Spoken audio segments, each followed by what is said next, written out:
What I'm going to try and show is how horses push each other around. So the dominant horse will push the undominant horse around, and the undominant horse will yield to that horse. So I'm going to try and get in the middle here and move Americano around. So the gray horse is the dominant horse, and the black horse is the horse he likes to push around. So that horse is going to yield to Americano.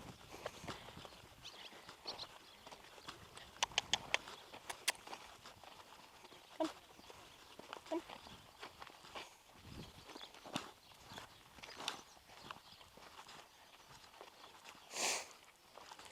And they kind of shadow each other if they're not looking at me. I'm actually the dominant person in the field. But you can see how Americano got up at the horse's shoulder, and he's actually pushing him around. Even though the black horse is in the lead, he is not the he's not the leader. So he is going to yield to wherever Americano goes. Americano, go Vassallo. If I get another horse in the mix, there you go, he's going to protect his weaker partner. That's right, so he's pushing Robbie away from Ravel. And this just shows how when we train horses, we use the same behavior because it's something that they understand. So Americano can get into between Ravel and Robbie. There he is. He's pushing Robbie, does not want to, he's going to stay in between any other horse, and he can just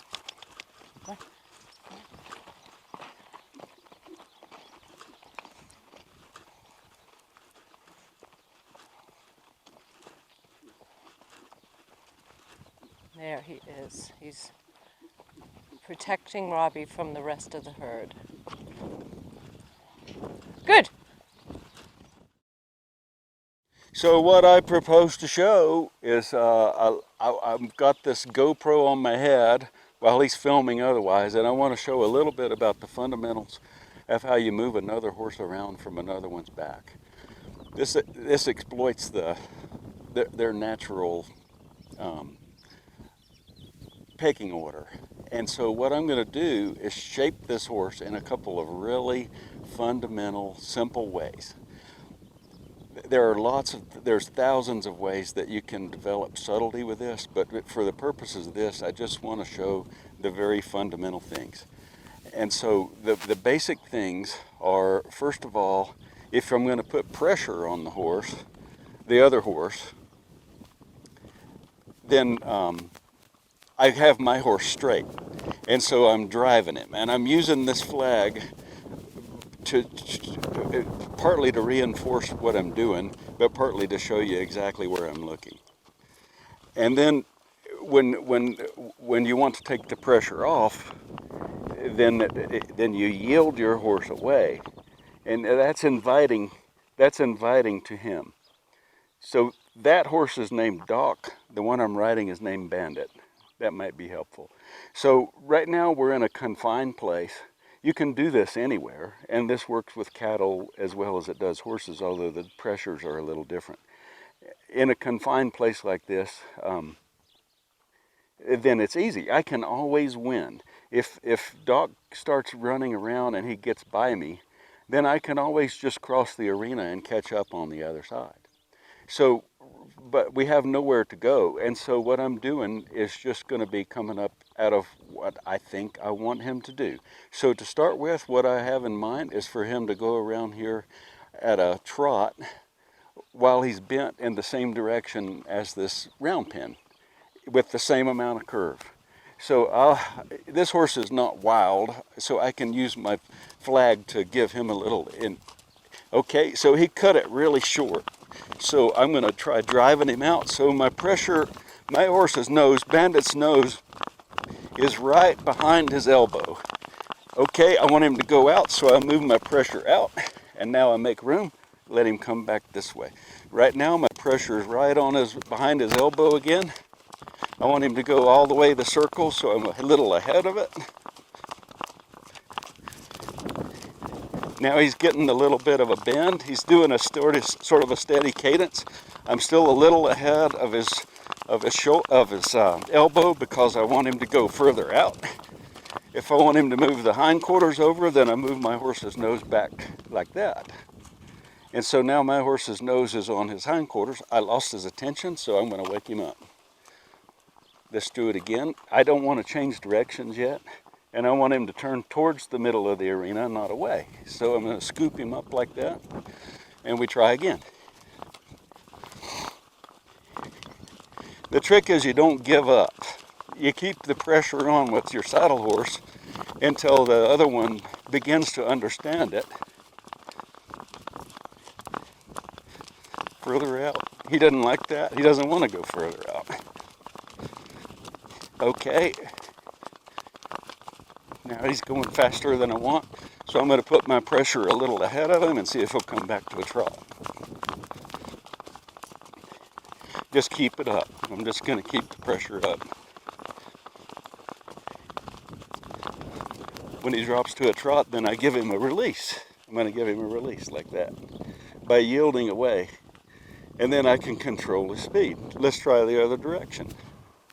I want him to turn away from the fence if I can. So I'm going to use the flag to cheat a little. Well, I missed it, right? So what? We try it the next time around.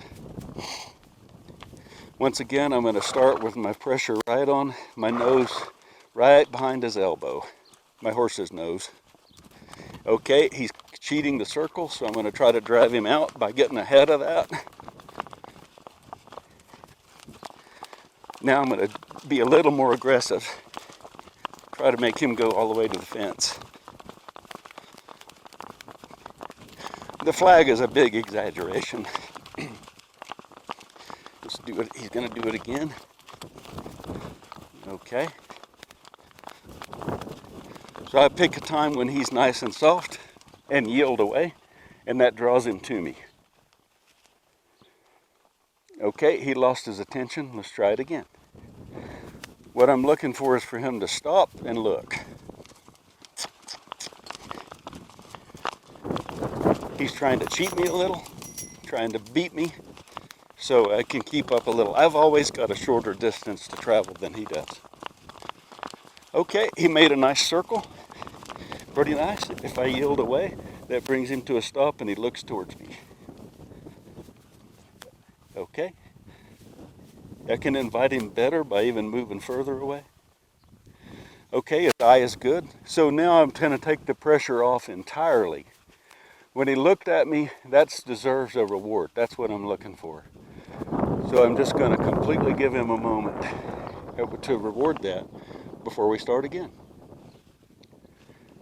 Okay.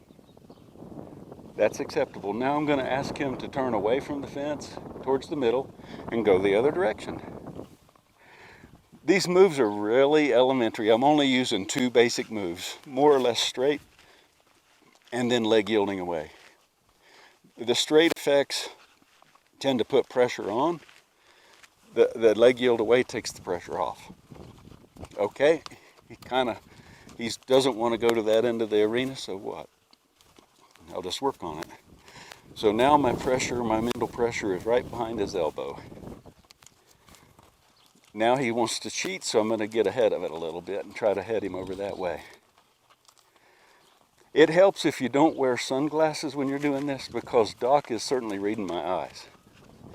Okay, now we're making a pretty good circle. Because that's what I wanted. When I get a chance, I'll reward that. I'm going to reward it like that. I've had his eye, and that helped, and that made him stop.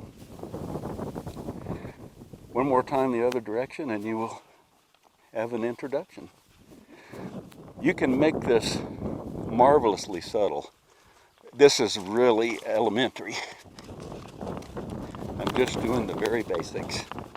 But you got to start somewhere, right? So I'm gonna, he at least made a complete circle. If he wants to canter a little bit, he can. I got behind adjusting the hat. Now let's try for a trot. Okay. That was a little too much. Whoa. Good boy. There's a trot. That's what I'm after. Okay. He's trying real hard, so I'm going to just give him a break by yielding my horse away.